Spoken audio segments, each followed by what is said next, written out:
আসসালামু আলাইকুম রহমতুল্লাহি ওবরকাতুহু। সম্মানিত দর্শক, আওয়ামী লীগ সভানেত্রী শেখ হাসিনা ডিসেম্বর মাসে বাংলাদেশে আসবেন, ফিরে আসবেন। কেন আসবেন, কিভাবে আসবেন, এটা নিয়ে আলোচনা সমালোচনার শেষ নেই। যারা তাকে খুব ভয় পান, তারা নানা রকম সান্ত্বনার বাণী খুঁজে বেড়াচ্ছেন যে এই কারণে তিনি আসবেন না।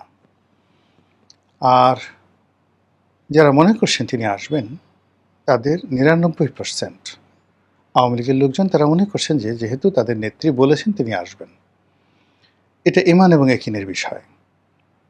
আওয়ামী লীগ যারা করে বা বিএনপি যারা করে, এটা এক ধরনের ধর্ম, রাজনৈতিক ধর্ম, দ্য পলিটিক্যাল রিলিজিয়ন। তো এই পলিটিক্যাল রিলিজিয়ন একটা হলো স্পিরিচুয়াল রিলিজিয়ন, যেমন আমরা আধ্যাত্মিকতার যে ধর্ম, সেই ধর্ম পালন করি। ধর্ম কিন্তু বিভিন্ন, মানব ধর্ম, পশুদেরও একটা ধর্ম আছে, প্রকৃতির একটা ধর্ম আছে, নদীর একটা ধর্ম আছে। তো সেই যে রিলিজিয়ন বা রিলিজিয়াস, সেই রিলিজিয়াসের হাজারো রকম শাখা প্রশাখা রয়েছে। যেমন একটা পোকার ধর্ম আছে, একটি যাকে বলা হয় ফসলের মাঠের ধর্ম আছে, টিয়া পাখির ধর্ম আছে। তেমনি যারা রাজনীতি করেন, সেই রাজনীতির একটা ধর্ম আছে। এবং সব ধর্মের প্রথম এবং প্রধান যে মানে যাকে বলা হয় পরিচয়, ধর্মের পরিচয়, সেটা হলো বিশ্বাস, ইমান, যেটাকে আমরা বলি ইমান। যারা ইসলাম বিশ্বাস করেন, যারা হিন্দু বিশ্বাস করেন, অন্য ধর্ম বিশ্বাস করেন, তারা ধর্মের যে বিষয়গুলো আছেন তারা পরিপূর্ণভাবে বিশ্বাস করেন, আস্থা স্থাপন করেন, এবং ওটার মধ্যেই তার সকল কল্যাণ যাকে বলা হয় নিহিত থাকে।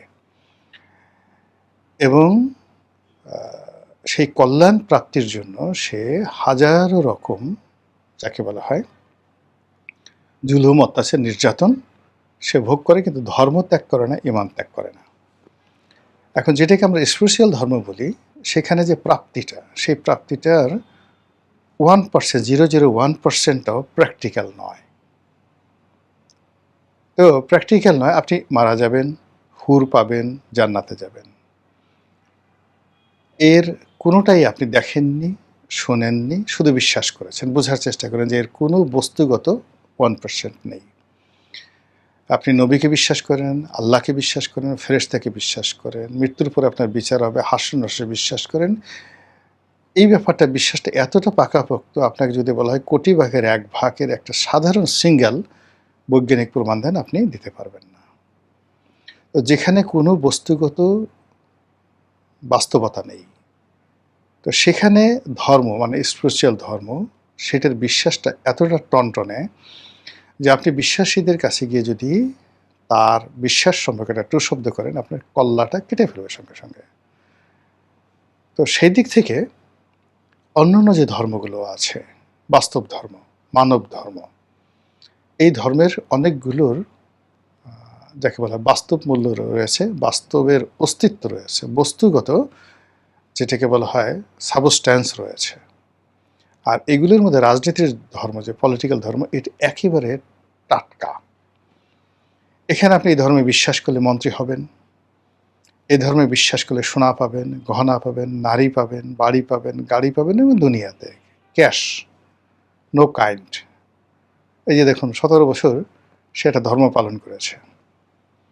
ধর্ম পালন করার পরে সে সঙ্গে সঙ্গে এখন হুর বলেন, পরী বলেন, মদ বলেন, নারী বলেন, জুয়া বলেন, যা কিছু বলেন, সব কিছু সে পাচ্ছে। তো এই কারণে হয় কি, যে পলিটিক্যাল রিলিজিয়নের জন্য মানুষ বেশি স্যাক্রিফাইস করে, ইভেন বেটার দ্যান রিলিজিয়াস, মানে যে বলা হয় স্পিরিচুয়াল রিলিজিয়ান। তার চাইতে মানুষ পলিটিক্সের জন্য তার যে বিশ্বাসটা থাকে অনেক অনেক বেশি, এবং সেই বিশ্বাস থেকেই আওয়ামী বিশ্বাসীরা বা আওয়ামী ধর্মের যারা মানুষ রয়েছেন, তারা মনে করেন শেখ হাসিনা যা বলেছেন সত্য বলেছেন, তিনি আসবেন, এবং বলেছেন যেহেতু তিনি আসবেন, এর বাইরে কোনো বাংলা কথা নাই, ইংরেজি কথা নাই, দাড়ি কামা কোনো কিছু নেই। এর বাইরে যারা শেখ হাসিনার কাউন্টার, তাদের একটা ধর্ম আছে। যেমন যদি ইসলাম ধর্ম চিন্তা করেন না, তাহলে তো পৌত্তলিকই থাকে না, পৌত্তলিকতা কোনো ধর্ম থাকে না। আবার আপনি যদি সুন্নি ধর্মকে পালন করেন তাহলে শিয়া থাকে না, শিয়া ধর্ম পালন করলে সুন্নি থাকে না। তদ্রূপ যদি আপনি আওয়ামী লীগ করেন তাহলে বিএনপির ধর্মটা থাকে না। আপনি পরধর্ম সহিষ্ণু হতে পারেন, কিন্তু কোনো অবস্থাতেই পরধর্মের প্রতি পীড়িত আপনার থাকা চলবে না। তো সেদিক থেকে শেখ হাসিনার যারা লোকজন তারা তার আগমন নিয়ে যেভাবে চিন্তা করছে, তার প্রতিপক্ষ যারা আছে তারা ততোধিক নেতিবাচক চিন্তা করছে। তো এরকম ৭টি কারণ আমি খুব সংক্ষেপে বলে মূল বিষয়টি যেটা আলোচনা করব সেটা হলো শেখ হাসিনা যে আসবে, আসার যে বস্তুগত, এটা কোনো বিলিভ নয় বা ইমানি কোনো বিষয় নয়। মানে এটা কি আসলে সম্ভব কিনা বা ইতিহাসে এরকম ঘটনা কয়বার ঘটেছে, এরকম কিছু কাহিনী বাস্তবভাবে বলবো। এই যে ধরুন এখন প্রথমে বলে নিই যে শেখ হাসিনা আসবে না, এরকম ৭টা কারণ। একেবারে হালকা পাতলা কারণ, সে মরে যেতে পারে। ডিসেম্বরের মধ্যে তার মারাত্মক ব্যামো হতে পারে, অসুখ বিসুখ হতে পারে। এরপরে ডিসেম্বরের মধ্যে ভারত সরকারের যে সিদ্ধান্ত, সেই সিদ্ধান্ত পরিবর্তন হতে পারে, তাকে সেখানে গৃহবন্দী করা হতে পারে। এরপরে বাংলাদেশে যেটা আছে, বাংলাদেশে বর্তমান সরকার যে আছে তাদের সেই রেজিম চেঞ্জ হয়ে যেতে পারে। এখানে অনেকে বলতেছে তৃতীয় পক্ষ আসবে, আমেরিকা এখানে অন্য কাউকে ক্ষমতায় বসাতে পারে। এ তো ৬টা হয়ে গেল। মিলিটারি শাসন আসবে বলে অনেকে কথাবার্তা বলছে। এরকম ঘটনা যদি ঘটতে থাকে শেখ হাসিনা আসবে না। আচ্ছা, যদি সব কিছু স্বাভাবিক থাকে, অর্থাৎ এখন যেভাবে চলছে এভাবে চললে, তাহলে ধরুন শেখ হাসিনা ডিসেম্বর মাসে আসার যে ঘোষণা দিয়েছেন এটা আগামী মাসে হতে পারে, মানে আগস্ট মাসে হতে পারে, সেপ্টেম্বরে হতে পারে, এবং সবচেয়ে ডেঞ্জারাস টাইম হলো সেপ্টেম্বর। সেপ্টেম্বর মাসটা আমাদের দেশের সব কিছুর টার্নিং পয়েন্ট। ব্যক্তি, পরিবার, বিয়ে, শাদী, ঘর, আপনি মিলিয়ে দেখেন। যারাই জিনিসগুলো দেখছেন, আপনি সেপ্টেম্বরের মাসের বাংলা করেন, বাংলা করে আপনার জীবনটা দেখেন, আপনার গ্রামের জীবন দেখেন, শহরের জীবন দেখেন, রাজনীতি দেখেন, সব কিছু দেখবেন যে একটা টার্নিং পয়েন্ট এই সময়টাতে আপনার হয়েছে সেপ্টেম্বর মাসে। তা আমাদের এই সেপ্টেম্বর মাসটা আপনি দেখেন যে আমি ৩-৪ মাস আগে বলছিলাম যে জুলাই মাসটা খুব খারাপ যাবে। আপনি দেখছেন যে জুলাই মাসে কি শুরু হচ্ছে। এই জুলাই মাসে যে কামড়াকামড়ি শুরু হচ্ছে, এই জুলাই মাসে যে মানুষ একে অপরকে আক্রমণ করছে, একে অপরকে ছোট করছে, যারা জুলাই বিপ্লবী রয়েছে, তারা যে বিপ্লবী না, তারা যে ট্রেইটার, তারা যে আওয়ামী লীগের এজেন্ট ছিল, এজেন্ট থেকে বিপ্লবের পক্ষে মানে ভিতরে বসে বসে তারা ছুরি মেরেছে। এখন বিপ্লবীদের আর একটি পক্ষ এই কথা প্রকাশ্যে বলছে, এবং এগুলো নিয়ে দেখবেন খুব দ্রুত এই মাসের মধ্যেই অপ্রীতিকর এমন কিছু ঘটবে যেটা আপনি কল্পনাও করতে পারবেন না। তারা বলার চেষ্টা করছে যে এই জুলাই মাসের ডিজিএফের একটা গ্রুপ ছিল যারা ডিজিএফের গাড়িতে ঘুরে বেড়িয়েছে, ছাত্রলীগের একটা গ্রুপ ছিল যারা ছাত্রলীগের শেল্টার নিয়ে তারা এই জুলাই আন্দোলনের মধ্যে ঢুকে পড়েছিল, এর মধ্যে শিবিরের একটা গ্রুপ ছিল। এই সব মিলিয়ে এখন সবার মুখোশ উন্মোচিত হয়ে গেছে। কে যে ইমানদার, কে যে বেঈমান, কে যে মুনাফেক, এই বিষয়গুলো আসলে এখন হাতাহাতি করা ছাড়া, একে অপরের মানে পাঞ্জাবি টেনে ছিঁড়ে ফেলে এখন উদম করে দেওয়া ছাড়া কোনো অবস্থাতেই কারো ক্রোধ দমন হচ্ছে না। জুলাই মাস যাওয়ার পর দেখবেন আগস্ট মাস। আগস্ট মাসে অনেকগুলো পেইন। ২১শে আগস্টের গ্রেনেড হামলা, ১৭ই আগস্টে সারা বাংলাদেশে বিএনপির জমানাতে যে বোমা হামলা হয়েছিল আদালতগুলোতে, এবং ১৫ই আগস্টের সেই মর্মান্তিক হত্যাকাণ্ড, এই ৩টি ঘটনা আমাদের সাম্প্রতিক সময়ের ৭৫ থেকে এই পর্যন্ত এটিকে একটি জাতীয় শোকের মাসে পরিণত করেছে। এই ৩টি ঘটনা ছাড়া আরও অনেক অঘটন আগস্ট মাসে বাংলাদেশে ঘটে। এই আগস্ট, জুন ফর্ম হয় জুলাই এবং আগস্ট, সেপ্টেম্বরে গিয়ে এই আগস্ট এবং ইসের একটা ফলাফল তৈরি হয়ে যায়। আর নভেম্বরে, সেপ্টেম্বর, অক্টোবর নভেম্বরে গিয়ে আপনি দেখতে পারেন হোয়াট ইজ হ্যাপেনিং, কী হচ্ছে। এটা আপনি ২৫ সালে দেখেন, ২৪ সালে দেখেন, ইউনূসের ২০২৪ সালের সেপ্টেম্বর দেখেন, অক্টোবর দেখেন, নভেম্বর দেখেন, তারপরে 24-এর পরে 25-এর সেপ্টেম্বর, অক্টোবর, নভেম্বর দেখেন। তাহলে বুঝতে পারবেন যে এই বছর সেপ্টেম্বর, অক্টোবর, নভেম্বরে কী ঘটতে যাচ্ছে। তাহলে এই যে শেখ হাসিনা যদি বাংলাদেশে আসে, আপনি এর সমূহ সম্ভাবনা ডিসেম্বরে না, সেই ডিসেম্বরকে টার্গেট দিয়ে আপনার যে চিন্তা চেতনা ডিসেম্বর পর্যন্ত রেখে দিয়েছে। কিন্তু যদি শেখ হাসিনা আসে, তার প্রথম টার্গেট হবে সেপ্টেম্বরের মধ্যে ঢোকার, সে যেভাবে হোক না কেন। দ্বিতীয় টার্গেট হবে নভেম্বরের মধ্যে ঢোকা, সে কোনো অবস্থাতে ডিসেম্বরে আসবে না। অর্থাৎ সেপ্টেম্বর, অক্টোবর, নভেম্বরেও যাবে না, সেপ্টেম্বর, অক্টোবর সে যদি ঢুকতে হয় এই সময়ের মধ্যে ঢুকবে। ডিসেম্বরে কিছুই হবে না। এখন এটা কি করে সম্ভব, যেখানে সে আউটস্টেট হয়েছে, তারপরে শেষে তার কোনো লোকজন প্রকাশ্যে নেই। আপনাদেরকে শুধুমাত্র একটা ঘটনা বলি, ইরানের একটা ঘটনা বলি। ইরানে রেজা শাহ পাহলভি, আপনি জানেন যে রেজা শাহ পাহলভি খুব নামকরা একজন রাজনীতিবিদ ছিলেন, রাজা ছিলেন, এবং আমেরিকানরা তাকে ক্ষমতায় বসিয়েছিল। সে আমেরিকাকে ব্যবহার করে পুরো ইরানকে পৃথিবীর যাকে বলা হয় অন্যতম একটি শীর্ষ ধনী রাষ্ট্রে পরিণত করে ফেলেছিলেন। কিন্তু তার কর্মকাণ্ড অনইসলামিক, ইসলাম বিরুদ্ধ। তার ব্যক্তিগত বিলাসিতা, স্বজনপ্রিয়তা এবং কিছু দুর্নীতি এবং অনিয়ম, এগুলো কারণে তার বিরুদ্ধে ক্ষোভ ছিল সারা দেশে। বিশেষ করে ইসলামপন্থী যারা লোকজন রয়েছেন তারা, এবং যারা জাতীয়তাবাদী, মানে তারা চাচ্ছে যে ইরানের তেল সম্পদ ইরানেরই থাকুক। তো এর মধ্যে আয়াতুল্লাহ খামেনি তখনও দৃশ্যপটে আসেননি, কিন্তু অন্যান্য খামেনি যারা ছিলেন, মানে অন্যান্য যারা আয়াতুল্লাহ ছিলেন, ওইটা একটা ধর্মীয় উপাধি, ইরানের এরকম বহু সংখ্যক আয়াতুল্লাহ আছে।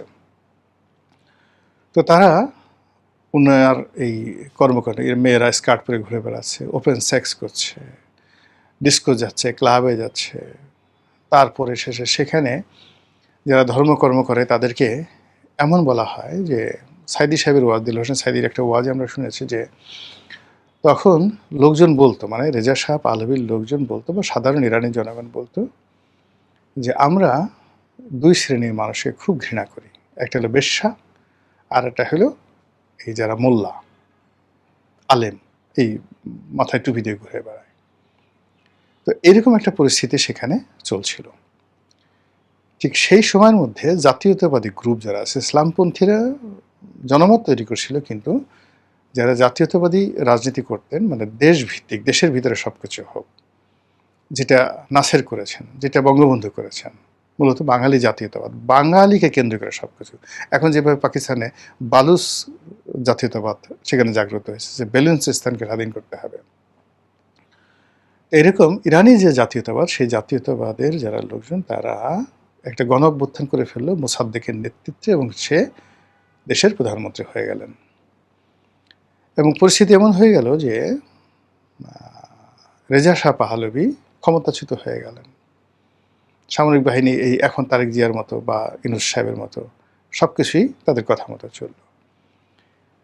এইভাবে সে আমেরিকার আশ্রয়ে থাকলো কয়েকদিন, কিছুদিন, অল্প কিছুদিন, একেবারে শেখ হাসিনা এরকম বছর দুয়েকের মতো বা এক বছরের মতো, এরকম। আমার একজ্যাক্ট ডেটটা আপনি গুগলে দেখে নেবেন।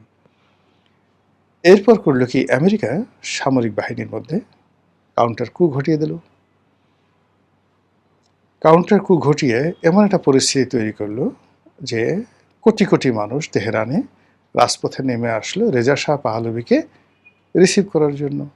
এবং তিনি আমেরিকা থেকে প্লেনে আসলেন, এসে as it is, just like সে কিং, সে যেভাবে গিয়েছিল সেভাবে এসে বসলো, ক্ষমতা চালালো। আর এই 2 বছরে যারা করছে তাদের কিন্তু বুঝতে পারেন যে কীভাবে ডলা তিনি দেওয়া শুরু করলেন। এইভাবে সে 53 বা 54 সন থেকে টানা 79 সন পর্যন্ত আবার দ্বিতীয় মেয়াদে তিনি ক্ষমতা চালালেন। এরপরে আবার যখন ইসলামী রেভলিউশন হলো এবং একটা ক্ষুদ্র বিষয়, তখন তিনি আবার দ্বিতীয়বার ক্ষমতাচ্যুত হলেন, আর ফিরে আসতে পারেননি। তো সেক্ষেত্রে ইরানের মতো একটা ঘটনা, ইরানের মতো একটা দেশে রেজা শাহ পাহলভির মতো একটা ব্যক্তিত্বের ক্ষেত্রে যদি এই ঘটনা ইতিহাস ঘটাতে পারে, তাহলে শেখ হাসিনার ক্ষেত্রে এই ঘটনা কেন ঘটবে না? এখানে আমেরিকা ইরানের জন্য যতটা গুরুত্বপূর্ণ, অনেক দূরে আমেরিকা। এবং আপনি যদি 53-54 সনের আমেরিকা চিন্তা করেন, তো আজকের আমেরিকার চাইতে তখন তারা অনেক দুর্বল ছিল টেকনোলজির দিক থেকে। আর অভ্যন্তরীণ যে ক্ষমতা, জনগণের যে ক্ষমতা, আজকের দিনে ইরানের বা বাংলাদেশের যে অভ্যন্তরীণ ক্ষমতা রয়েছে, সেই ক্ষমতার চেয়ে ১০০ গুণ ক্ষমতা বেশি ছিল ওই জমানাতে। আপনি ৭১ আমরা যেভাবে মুক্তিযুদ্ধ করতে পেরেছি, এটা এই সময়টাতে সম্ভব নয়। দেয়ার আর ম্যানি গ্লোবাল পার্সপেক্টিভ। অনেক বৈশ্বিক বিষয় রয়েছে যেগুলোকে পাত্তা দিতে হয়। তো এখন সেই দিক থেকে আপনি এই যে বাংলাদেশের যে জনমত, এই বাংলাদেশের জনমত বিএনপির পক্ষে বলেন, আওয়ামী লীগের পক্ষে বলেন, এটা ৭১ সনে যেটা সম্ভব ছিল, ৭ই নভেম্বরে যেটা সম্ভব ছিল, ৮০ সনে যেটা সম্ভব ছিল, এখন আমাদের জনমত আল্টিমেট 90% জনমত, পত্রপত্রিকা, গ্লোবাল প্রচার প্রপাগান্ডা, তেলের দাম, অর্থনৈতিক অবস্থা এগুলোর উপর নির্ভর করে। এখন দেখুন এই আইনশৃঙ্খলার অবনতি, ব্যাংকিং অবস্থা খারাপ, ব্যবসা-বাণিজ্য করা যাচ্ছে না। এটা কিন্তু একটি রাজনৈতিক সরকারের জন্য সবচেয়ে বড় গলার কাটা হয়ে যাচ্ছে। তো সেই দিক থেকে আপনি দেখেন যে একটা ক্ষেত্র কিন্তু আল্টিমেটলি শেখ হাসিনার যারা পক্ষের লোক তারা করে ফেলেছে। সেকেন্ড থিং হলো শক্তি প্রয়োগের বিষয়। আমেরিকা ইরানে এখন যে শক্তি প্রয়োগ করেছে বা করছে, তার চেয়ে সেই ১৯৫৩ সনে কিন্তু অনেক কম শক্তি প্রয়োগ তাদের করার সুযোগ ছিল। তারা শুধু দূর থেকে সিআইএর মাধ্যমে এই কাজগুলো করছে। কিন্তু এখানে সরাসরি বোমা হামলা করা বা অন্য কোনো কিছু করা, ওটা ৫৩ সনে তাদের পক্ষে সম্ভব ছিল না এবং তারা সেটা করেনি। না করেই তারা ক্ষমতায় বসিয়েছে।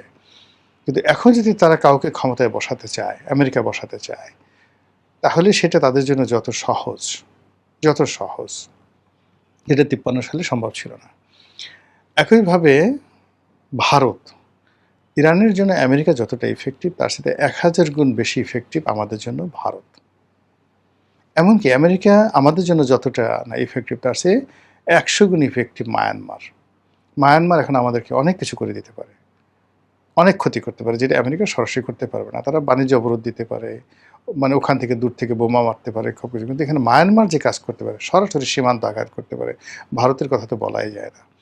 এই সকল শক্তিগুলো যদি পোলারাইজ হয়, বরফ জমে, একসাথে শিলাখণ্ড তৈরি করে, তারপরে শিলাবৃষ্টি বর্ষণ করে, বুঝতে পারেন যে রাজনীতির যে রিলিজিয়ন, ধর্ম, এটা কেবলমাত্র বিশ্বাসে থাকবে না, এটা বস্তুগত বা রিয়ালিটিতে, বাস্তবতায় ফিরে আসবে।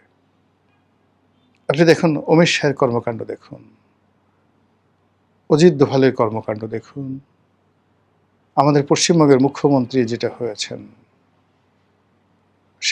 আমাদের যে সীমান্তের ওপারে পশ্চিমবঙ্গের মুখ্যমন্ত্রী, তার বক্তব্য শুনুন, বিহারের মুখ্যমন্ত্রীর বক্তব্য শুনুন, আসাম, ত্রিপুরার মুখ্যমন্ত্রীর বক্তব্য শুনুন। তারপরে শেখ হাসিনার যে কথা, সেই কথাটা মূল্যায়ন করুন। এরপর আপনি সিদ্ধান্ত নেন যে শেখ হাসিনা আসবে কি আসবে না, আসতে পারে কি পারে না। তাহলেই আমাদের সবার জন্য কল্যাণকর। মহান আল্লাহ আমাদের সবাইকে হেদায়েত দান করুন এবং হেফাজত করুন। আসসালামু আলাইকুম ওয়া রাহমাতুল্লাহি ওয়া বারাকাতুহু।